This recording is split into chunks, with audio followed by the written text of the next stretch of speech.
तुम ही निवेदित भोजन करही।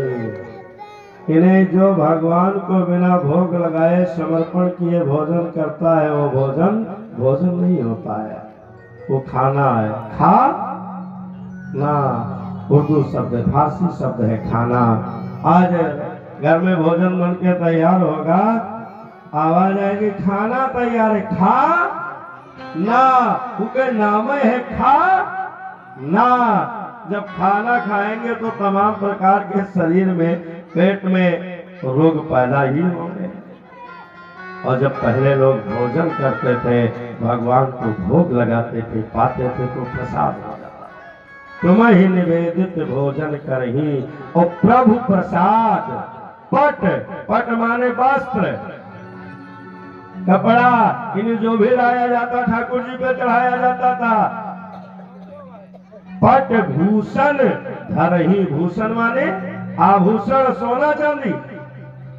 आज घर में कलह क्यों हो रहे हैं, घर में विभाजन क्यों हो रहे हैं? इसका कारण है क्योंकि हम अपने संस्कृति को, अपने सभ्यता को भूल रहे हैं। आए हुए इस कल्चर में भ्रमण कर रहे हैं, अपने आप को समझते हैं हम 30 मार्था बन गए और आता न जाता और चुनाव चिन्ह कुछ नहीं आ जा रहा है। केवल लोग भ्रष्ट हो रहे हैं, भ्रष्ट हो रहे हैं, बाकी कुछ आता जाता नहीं है। समाज गंदा होता जा रहा है और यदि हम आप नहीं सुधरेंगे तो 20 साल के बाद देखिएगा क्या होगा। बस 20-25 साल के बाद देखिएगा ये समाज इतना घटिया हो गया है, इतना गिर गया है कि हमारी ही बहन हमारे सामने नाच रही है और हम उसे मना नहीं कर पा रहे। हमारी ही पत्नी वहां नाच रही है और डीजे बजाने वाला कोई 20-20 वाला आया बजा रहा है, उस पे कौन बैठा है? बच्चन ये उन्हें है। और हमारी बहू बेटी बहने जाके अखाड़ा में कूद जाते नाचते और जो कोई विरोध सब देख रहे, बोलेंगे नहीं। और मान लीजिए किसी ने बोल दिया तो या तो कहते हो राधा ने नाचा था, मीरा ने नाचा, अरे मीरा ने विस्की दिया था तुम भी पियोगी। उन्होंने परमात्मा के लिए नाचा था, अपने गोविंद के लिए नाचा था, ये समाज के लिए। आज ये समाज कुछ ऐसे कार्य कर रहा है कि 15, 20, 25 साल के बाद देखिएगा इसका कितना बड़ा असर पड़ेगा। रसरी आवत जात ते शिल पर पड़त निशान। जब बार बार कोई कर्म होने लगा कि हम कहने लगेंगे, और इस समय विवाह होता है तो विवाह में सबसे पहले क्या हो जाता है? गोद भराई। 7 भौरी जब हो जाती थी, सुहाग भौजाई दे देती थी, तब वो घर का कोई वयोवृद्ध व्यक्ति जाता था, उके कोच भरे आशीर्वाद दे। बिटिया कुंवारी है, इन्हीं 6-7 वचन, इन्हीं 6 भौरी तक हो जाए, तब तक वो लड़की कहती है मैं कुंवारी हूँ, मैं तुम्हें पति के रूप में, यदि मेरे 7 वचनों को आप स्वीकार नहीं करते हैं तो मैं तुम्हें पति के रूप में स्वीकार नहीं करती हूँ। तो वो कुंवार बिटिया क्या खाते गोद भर रही है। जब कुंवार बिटिया की गोद भर जाए तो कहता नहीं लगेगा, और कहने कहने से ही तो सब होगा। ये बहुत बड़ा ये नचना, गोद भराई और ये भोजन जो मिले खाना, ये सब इतना समाज को भ्रष्ट कर देगा, गंदा बना देगा कि अब 20-25 साल के बाद देखिएगा क्या होगा। खान पान छुआछूत ये आज की पद्धति नहीं है, मेरे ऋषि परंपरा है। कहाँ खाना है, कहाँ भोजन करना है, कहाँ जल पाना है, ये सब ऋषि पद्धति है। हम अपने ऋषियों की पद्धति को भूल रहे हैं। हम सोच रहे हैं समाज में उठ रहे हैं, उठ नहीं रहे, हम गिर रहे हैं। ये भोजन पानी खान पान सब में जो एक में मिल गया है, यही सबसे बड़ा कारण है। अब मान लीजिए हम राजेश के यहाँ आ गए, राजेश जायसवाल, अब राजेश बनवा दिया खीर, पूरी बनवा दिया, पूरी में कौन छूट है, चलो खा लिया। और वो उनके यहाँ हम गए और खाए भी ना, तो ये बड़े पंडित हैं जानी होता नहीं। और इस पर उसका कारण है कि हमारे दोरे जितने जने आए हैं उन्हें आए हैं तो पहले बनाए खवाए गए तो अपने दोरे काहे ना तो का खवा, तो उस पर हमको आपको नियंत्रण करना चाहिए, विचार करना चाहिए। यदि हमारे विचार आचार विचार में नहीं पद्धति में बदला तो ये समाज बहुत नीचे चला जाएगा। 2 साल पहले एक लोग आवा रहा तो पत पत्नी ना एक दूसरे को छुआ, दूरी बना के रही है। अच्छा ये पद्धति ऋषि पद्धति पहले थी वो ठीक थी नहीं ठीक थी, खान पान आचार विचार वही तो था, और जब समस्या बनी तो वही करना पड़ा, लोगों को नहीं करना पड़ा। तो ये इस समय बहुत दुर्व्यसन की ओर हमारा ये समाज जा रहा है। ये पैंट पहन लेने से, कोट पहन लेने से, सेंट मार लेने से और 90 की स्पीड में गाड़ी चला देने से हम सोचे कि बहुत बड़े महान हो गए ना।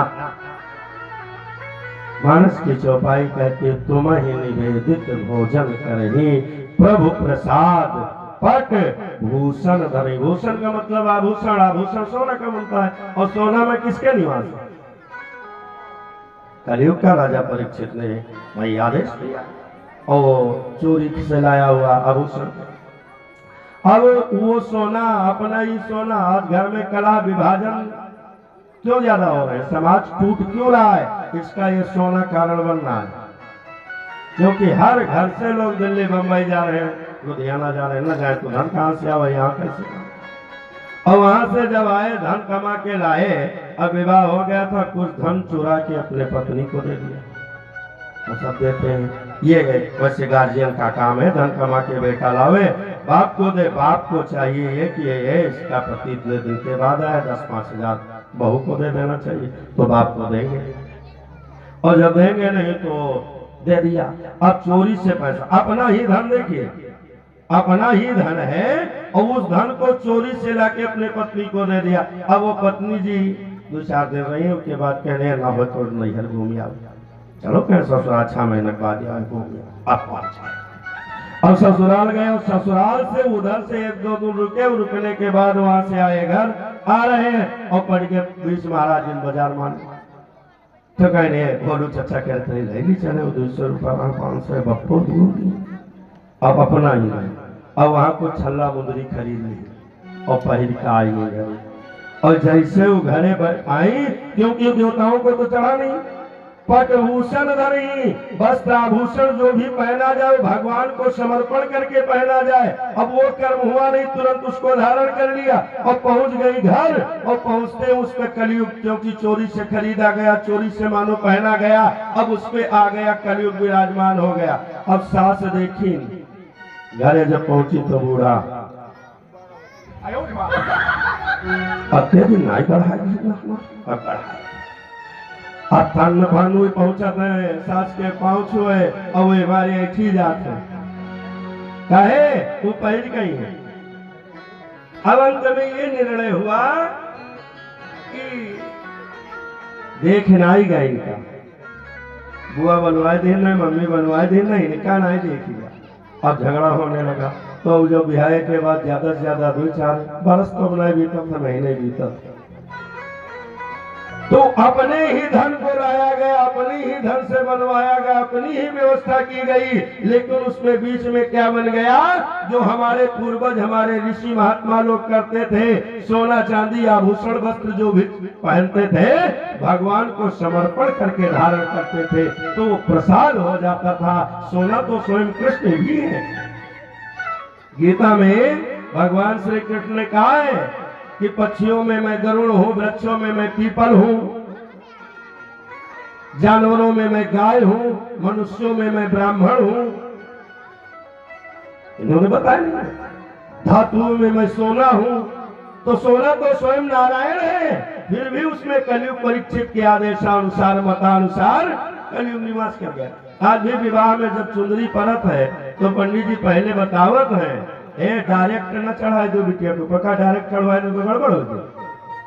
लेकिन वो पद्धति है, उसके विषय में हमें जानकारी हो या ना हो, लेकिन हमारे ऋषियों ने वैसा किया है, तो हम कर रहे हैं कि ये सोनम को कलयुग ना आएगा हो, तो उसको सबसे पहले है भैया कलश का छुआए दो, सरावन का छुआए दो, गौरी गणेश का छुआए दो, और छुआने के बाद वो कपड़ा और जो भी वस्त्राभूषण हो उस लड़की के ऊपर छुआया जाता है।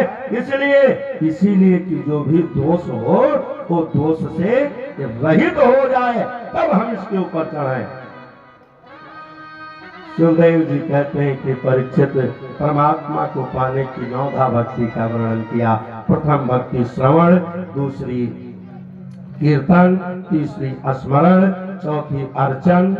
अर्चन माने अर्चा जो चंदन अक्षत रोड़ी से होती है। फिर बंधन जो भी आपको ज्ञान है उस ज्ञान के माध्यम से प्रभु की यश को गाना चाहिए। यश गान को ही वंदना कहते हैं। फिर अर्चन, बंधन, साख, भगवान को सखा के भाव से भी पूजा जा सकता है, मित्र के भाव से।